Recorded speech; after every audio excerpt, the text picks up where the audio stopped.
After our fairly disastrous encounter with Hanako in the library, where we chatted for a little while until anxiety took its normal role and she left, thereby leading Lily to have to leave and go after her, we take our books and return to our dorm, where we run into Kinji. And after suffering through a bunch of Kinjiisms, including a little discussion of running into Hanako in the library, he asked us, was she cute or was she not cute?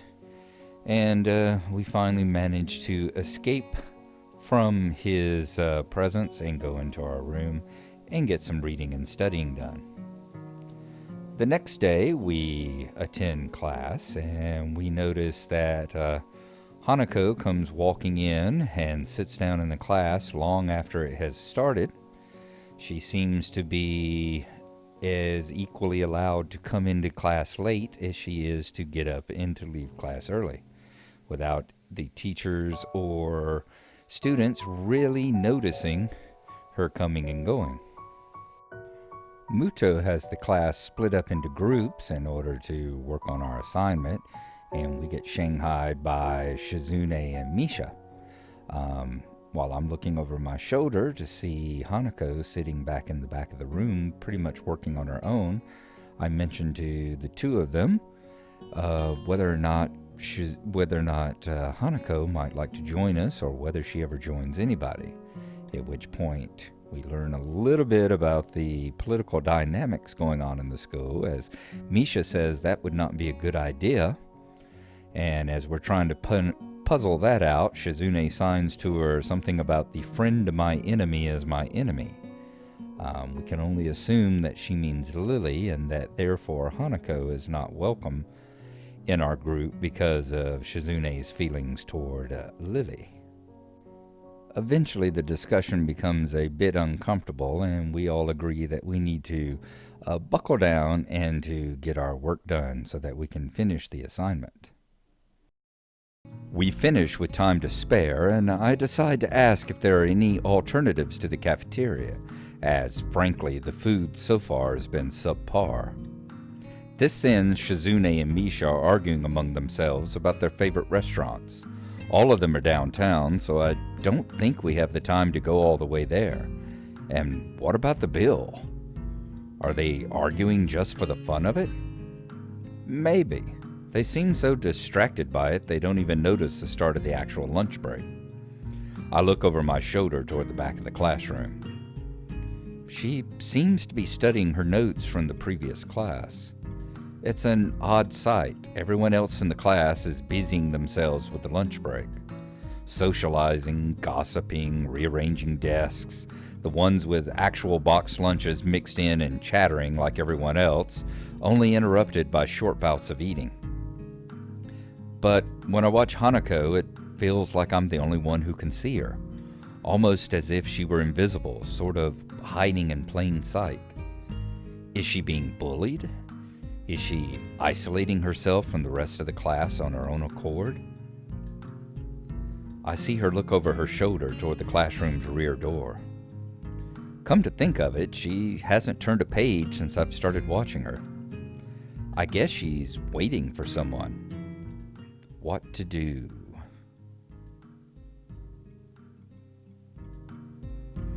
I still feel bad for making her run away yesterday, so I'd better say something. Hey there, Hanako. Hisao? Well, at least she remembers my name. Hey, I just wanted to apologize for yesterday, I tell her. I didn't mean to startle you or anything. I'm just new here and thought I should get to know my classmates. As Hanako looks up at me, I notice her scarring once more. It's a little bewildering that you can barely notice it from across the room, but it's so noticeable from close up. That's okay, she says. It was my fault. Nah, I tell her, it wasn't anyone's fault. It just kinda happened. So, are you waiting for someone? I saw you looking at the door before. Yes, Lily. Oh, you mean Lily the blind girl? Hanako only nods in response, and I can't help but wonder if defining people through their disabilities is a faux pas of the worst kind or just normal here. I guess that explains why Lily took off after her yesterday. She seems like a nice girl, I say. Are you two friends? Yes. As if hoping for Lily to appear, she checks over her shoulder again. I think I'm making her nervous again. I tell her, I hope I'm not disturbing you right now. No, that's not it, she says. It's just easier if Lily doesn't come here. Oh, because it's hard for her to get around the classroom, I ask. Not really, she replies. Hanako's gaze drifts past my shoulder and toward Shizune. Shizune, I ask. Hanako nods again. What about her? Don't they get along? Hanako shakes her head. Clearly this is something she doesn't want to talk about. It does make a strange sort of sense, Shizune and Lily not getting along so well. Communication between the two would be all but impossible. It's hard enough talking to Shizune through Misha, even when you can see whose hands are talking. Hanako is so focused on Shizune that I am the first to notice Lily at the door. I tell her, oh, she's here now. Hanako spins around to confirm this. Upon seeing Lily, she moves quickly to the door. Lily. Ah, Hanako, Lily says. Good morning. Is the president here? Yes. Hanako glances over her shoulder at Shizune again, as if to confirm she can't hear them, even though that's impossible. I suppose we'd best be off then, Lily says. Lily's sigh and tone of what seems like frustration makes me raise an eyebrow. I guess there's some kind of enmity between the two. It's intriguing, but that's not really something I'd ask about. I'm sure if they wanted me to know, then they would tell me. It's only my third day here. I should be trying to make friends, not finding out why people are enemies. Still, it's a little funny to find out that this school has little feuds, just like my old high school. Even if people are more tolerant of others, they're still going to get on each other's nerves. I speak up. Hey, Lily, how are things? I'm sorry I made you run off yesterday. Oh, my, is that Hisao? I didn't realize you were here. It seems that Lily is a little embarrassed about being so frank in front of me. Sorry, Lily, Hanako says. I thought you realized. No, it's all right, Hanako, Lily says. Hisao, please don't worry about yesterday. It was just a misunderstanding. If you say so, I tell her. I'm still working this place out. Well then, I think you'll find most people here are a lot more forgiving than elsewhere, she tells me. If you are feeling a little confused, please don't be afraid to ask questions. Sure, I'll remember that. Lily? Hanako interrupts. Lily gives a small nod of acknowledgement. I'm sorry, Hisao, but we must be off. Hanako really doesn't look all that comfortable here right now, and Lily still seems a little embarrassed. I wonder if my apologies really made any impact. So I ask, mind if I accompany you two? I know I'm kind of pushing it, but Lily hums quietly, still smiling. I'm sure that we could accommodate you, can't we, Hanako? She looks at Lily, then at me, and then she freezes, wide-eyed. Sure, she finally says. Well then, shall we go? I'm sure Lily wouldn't do this so easily if she saw how scared Hanako looks, but it can't be helped now. Declining after the deal is sealed would only cause confusion and problems. So we leave, all three together. Lily walks beside the wall, letting her cane gently tap against it every now and then. Hanako comes along right beside her, so close that she's practically half hugging her as they go. Although it must make her walking that much harder, Lily takes it in stride. As we turn around the corner of the hallway, something hits me in the chest with the force of a steam drain. Hanako shrieks a little, and my vision briefly goes black. Ouch! Opening my eyes, I see a pair of saucer-like green eyes looking up at me. They belong to the perpetrator, a short girl who bumped into me and has now fallen down onto the hallway floor. She wears a PE uniform and a very worried frown. The former strikes me as a rather strange thing to have on during a lunch break. More striking than that, though, is that she doesn't have legs. Or she does, but they're not flesh and bone. Her pale and very much flesh and bone thighs end in shins and feet made of some black metallic or plastic-like material. They look disturbingly artificial and unnatural. It almost makes me forget that my chest is hurting. The girl winces a little, rubs her nose, and jumps up. "Aw, man! Hey, are you all right? I'm sorry about that, really. I wasn't looking where I was going, and you just came out of nowhere. Sorry. She's looking really apologetic in the hurt puppy way of looking apologetic. I quickly forget about being angry or anything, since hurt puppies are my weak spot. It's okay, I say. Don't worry about it. Ouch. I say that, but there's a stinging pain growing in my chest, and I know that this is about the biggest possible danger for my condition. Don't overexert yourself, don't forget your medication, and most of all, don't get hit in the chest. I try to rub my solar plexus to chase the pain away, holding my breath in an attempt to hear my heartbeat.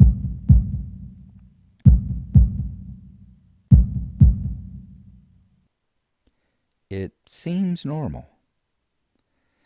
"Hey, should I get a nurse?" she says. The worried, high-pitched voice of the girl snaps me out of it. I stare at her for a few seconds dumbfounded, until I realize that I probably looked worse off than I really was, doubled over myself and looking all tense. Damn, I'm overly worried about my heart.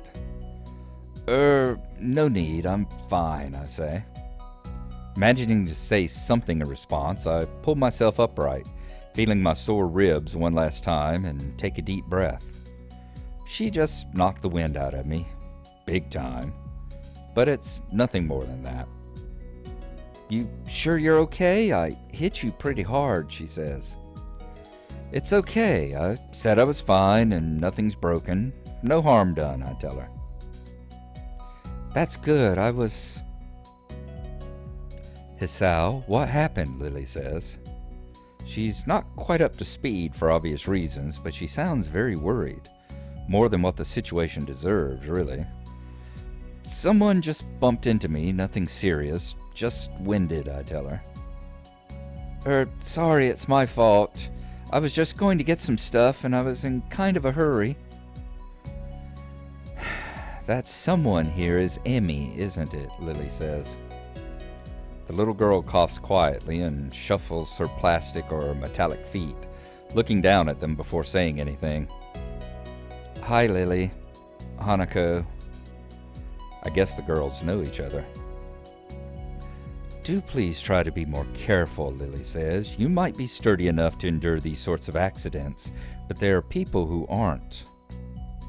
The girl blushes and starts to fidget nervously like a little child caught misbehaving. It's so cute, I find myself smiling. "I know that. I was just..." I gotta go," she finally says. "Teacher will have my head. I promised to help with printouts, but I went running instead. Sorry, but I've got to change and everything." Before any of us can say a thing, Emi has already bolted away, leaving the hallway eerily quiet. Does that kind of thing happen often around here, I ask. There are more rules in Yamaku than usual for running in corridors, Lily explains. But that rarely stops Emi, it seems. She shakes her head weakly and offers a slight composed smile. I don't think there's anything we can do to stop her, I'm afraid. Shall we be off then? Lily heads off down the hallway, and Hanako hurries after her. The route to the room the two use for tea is fairly simple to retrace, being still fresh in my mind from yesterday. Lily and Hanako quickly go about the business of making lunch. Before I can even open my small bag of food, Lily is busying herself with her thermos and tea bags as Hanako is setting out both their lunch boxes. So, is this what you meant by coming here almost every day, I ask. Yes, Hanako and I usually have lunch here. It suits both of us, so we ended up using this room regularly. After seeing Hanako's reactions to me over the last couple days, I can understand why that's a boon. That and Lily being able to get some quiet away from her class as well. I take my seat last after Lily's poured the tea for us and sits down. The more time I spend with these two girls, the more I think they're a perfect foil to Misha and Shizune. Even without a voice, Shizune is direct and brash, and Misha seems to get along with everyone. On the other hand, Lily is soft-spoken and relaxed, while Hanako seems to be the shyest girl I've ever met. Lily asks me, So, how are you faring in Yamaku, Hisao? You seemed a bit flustered before. Apart from getting lost every now and then and being crash-tackled outside my classroom, I ask. Fine, I guess. You look pretty hurt before. Are you really okay? Hanako says. For a brief moment, I consider telling Hanako and Lily about my condition, but then I hold it back. I can't tell why, but for some reason I feel uncomfortable talking about it to these relative strangers, even if they have been pretty friendly. Yeah, it's nothing, I say. I was just a bit startled. Judging from the two girls' expressions, I don't think they're buying it. But in what I assume is their way of respecting my privacy, they don't press the matter. I guess that's one of the unwritten rules around here. Don't ask. Even if people's conditions are obvious, like Hanako's, there's still bound to be a story involved. Everyone has things that they don't feel comfortable speaking about, and I think everyone here recognizes that. So, I start. How long have you been in this school? You both seem to know your way around pretty well. Well, I've been here since the start of high school, but only moved into the dormitories a year ago, Lily says. Hanako joined at the start of high school as well, and moved to the dormitories when she did, if memory serves me right. That's right, since high school. So you've known each other since then, I say. Since I moved, yes. Hanako lives next door to me, so it's only natural, right? Right, Hanako says. Yeah, of course. Living next to someone is probably reason enough to befriend them, though I'm guessing that Lily's blindness played a part in it as well. I can't imagine Hanako easily making friends with someone who has to deliberately avoid looking at her scars. With the immediate conversation dried up, we start to eat our lunch. It isn't long before the bells are signaling the end of the break. Like me, the girls pack up their lunches as efficiently as they set them out. I guess I'd better be off, Lily says. Are you going with the Hisao, Hanako? Hanako looks up for me, and for a second I can see that she is considering skipping class, Maybe just to avoid walking to the classroom with me. Yes, she finally says. I don't know what to think of it.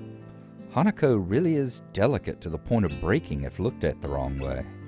It makes me a bit nervous too, but I push the feeling aside, trying to be as natural as I can. We should hurry then, I say. Class has already started by the sound of it.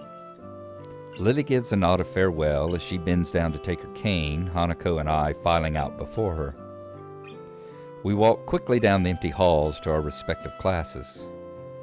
As we reach the door to Lily's 3-2 classroom, she turns toward me. Hisao, thank you for sharing lunch with us today. My pleasure, Lily, I tell her. And with that, we part ways, Lily entering her classroom and leaving Hanako and me to make off to our own. She's still looking like she wants to run away. I ask her, so, do you really want to go back to class now? Yes, she finally says. Okay then. I feel like I should say something more to her, but it's hard to come up with anything that would be appropriate and safe enough. And Lily was right. The more time we spend out here, the more explaining we have to do. I open the rear door to the class and walk in. The teacher looks up at me and opens his mouth to say something. However, as Hanako follows me in and closes the door, he simply nods to us and continues his lecture. This is the third time that Hanako's had her truancy practically ignored. There's definitely something going on here. We make our way to our seats, and I notice that Misha and Shizune are both missing as well. I wonder if it's some form of informal agreement with the staff, or if it's a perk afforded to the unique students of this school. Trying to make as little disturbance as I can, I extract the relevant textbooks from my bag and start catching up. The class goes on quietly. The teacher seems like an okay person despite the weird first impression I got, and the material is relatively interesting. However, the way he teaches it is really bizarre. It's as if he expects that everyone is a natural genius.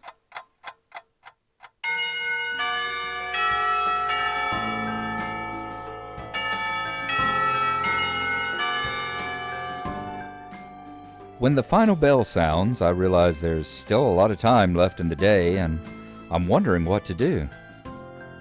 It's odd. At the hospital, I had 24 hours a day of free time, but here, filling the considerably shorter hours feels difficult. Everyone else leaves, and I'm left alone with the teacher. Muto is examining the assignment sheets we were working on earlier, marking them with a red ball pen. Raising his eyes from his papers briefly, he notices me and furrows his brow. What is it, Nakai? He asks.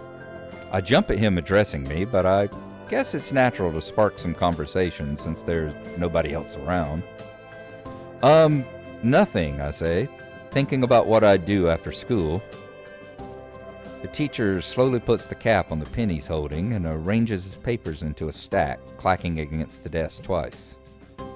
He seems very methodical, and for a moment I'm reminded of Shizune, but the teacher is more unhurried and relaxed, much more routine. You have no plans, he asks. No, I considered joining a club, but I don't know what kind of club would interest me. He says, go observe a meeting of someone else's club. Might pique your interest. I guess, I say. But I don't know how to continue from there. Muto looks at me in a way that makes me quickly want to take the words back to avoid a conversation. But I can't, so I have to forge ahead. I just don't know how to deal with people. I mean, the other students. I'm talking to people and everything, so it's not that I'd be isolated or anything. I just don't know what to think about the disabilities. It's like, it feels that I'm being impolite if I pay attention to them, and it's weird to ignore them. Damned if I do, damned if I don't. The teacher scratches his cheek absent-mindedly, looking very unresponsive. Finally, he says, "These things are only an issue if you make them one. You can talk normally with someone even if they are blind or something. Try to look behind the superficial. There's not a single student here who isn't just a normal kid behind whatever they may seem at first glance." He says the same thing as Yuko did. "I know they're right, but it's hard. How can you not consider, for example, Shizune's deafness, when the only way to communicate with her is to talk through Misha? Or Hanako. It's not like you can ignore her face." "But," I say. I'm interrupted by the door of the classroom suddenly slamming open. "Teacher!" Misha crashes in, hand straight in an enthusiastic greeting, her voice loud and lively enough to wake the dead from their graves. She starts toward the teacher's desk with her bouncing step, hands energetically swinging with the rhythm. Muto, visibly dismayed at the interruption, and Misha in general, slumps in his chair. "Mikado." Misha stops in her tracks and looks around cluelessly, as if she's sensing from his tone that something's wrong, but has no idea what. "Yes?" "We have talked about volume control before." "Yes," she says. But she doesn't lower her voice at all, and the teacher just rubs his eyes. "So, what is it?" he finally asks. We need help. We are running out of supplies for the festival stands." "This is a distress." She waves a pink slip of paper she's holding around. "So, go get more supplies from the art room. What's the problem with that?" Muto says. Plywood. Plywood is always the problem. Last time we wanted more, there was only a little, but that time we just took it all and went with that. Now there's like none left there, so do you know where there's some?" "I don't understand," Muto says. "How would I know?" "Shi-chan, the president, thought that a teacher would know if there's plywood. Was she wrong?" Muto looks like he is in great pain, frowning with his entire essence, and Misha doesn't get it at all. Looking at the two of them communicate is terrible, like looking at a man being tortured by drilling his skull open while blasting pop music at full volume at the same time. "I'm afraid I have no idea if there's any plywood in the school," he says, "let alone where it would be if there was any." "Aww, what should I do?" "Perhaps try to find Mr. Nomiya? I'm quite sure he would know where to find everything you need." "You'd have to pry them from his cold dead hands," Muto says, "but that's a different matter."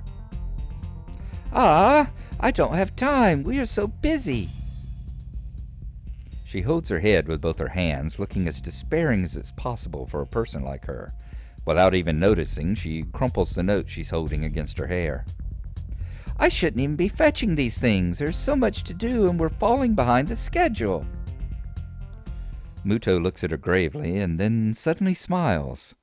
Smiling doesn't really fit his face. I think it'd be better if he didn't. "I wonder if you could get some temporary help," he says.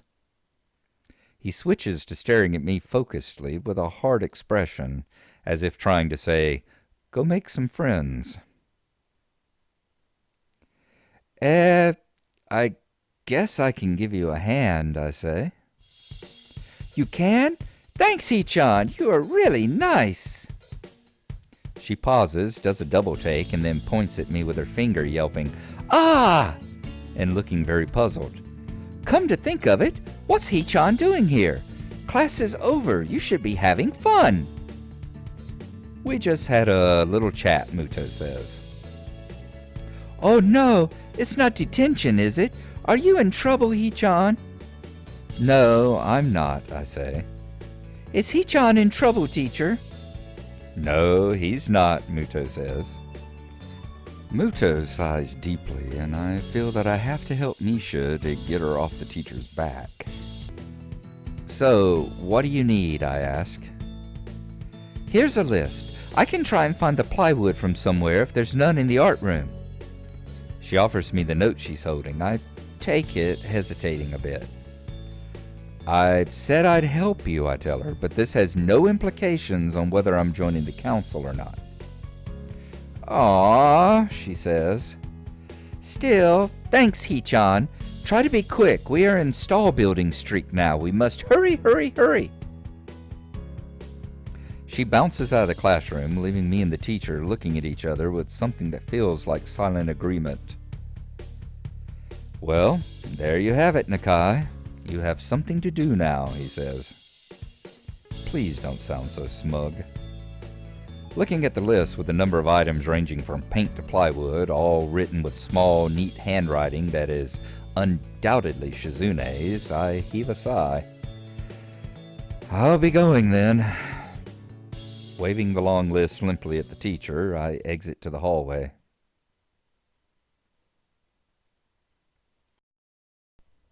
Okay, obviously my estimate yesterday that I might have one more of these prelude episodes, as it was, before we get on to the actual Hanako path was a little bit over-optimistic, as I forgot that as we made choices, we would see scenes that we did not see during the original common path, when we were going along and pretty much spending our time with Shizune and Misha because of decisions that we had made.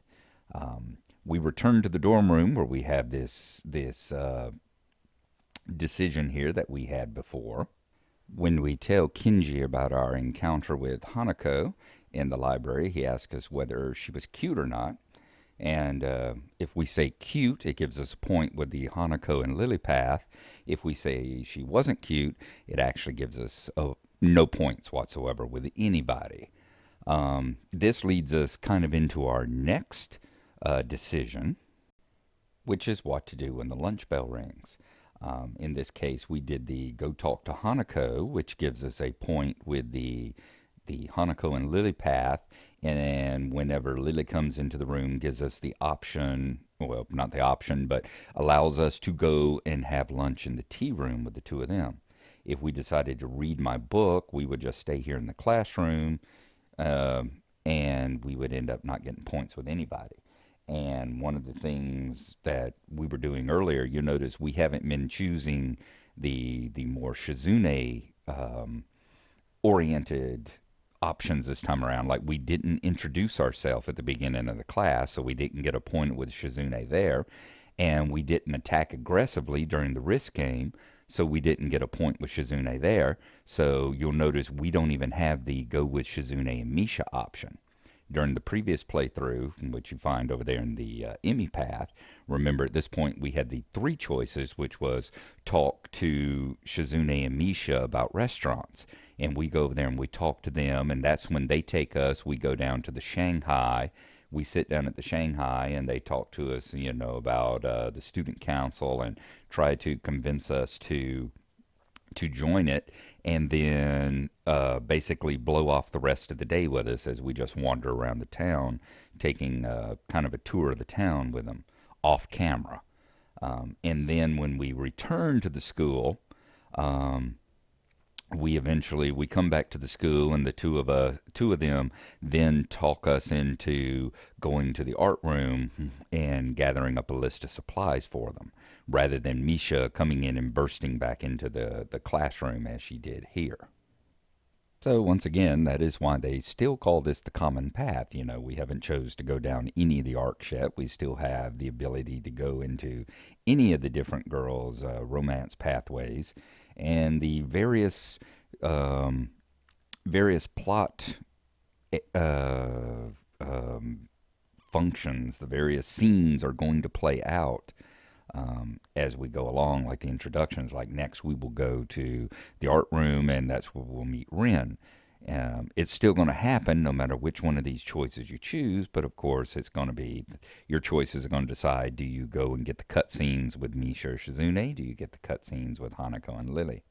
Another perfect example of that would be the scene where we run into Emi in the hallway. Originally, whenever it happened, we were going to lunch with Misha and Shizune when Emi ran into us. This time around, we were going to lunch with Lilly and Hanako whenever she ran into us. So we get slightly different dialogue choices, and slightly different results from it. So that is where this one will go. And next time we will be condensing stuff again, like the meeting with Ren, and we will see you then.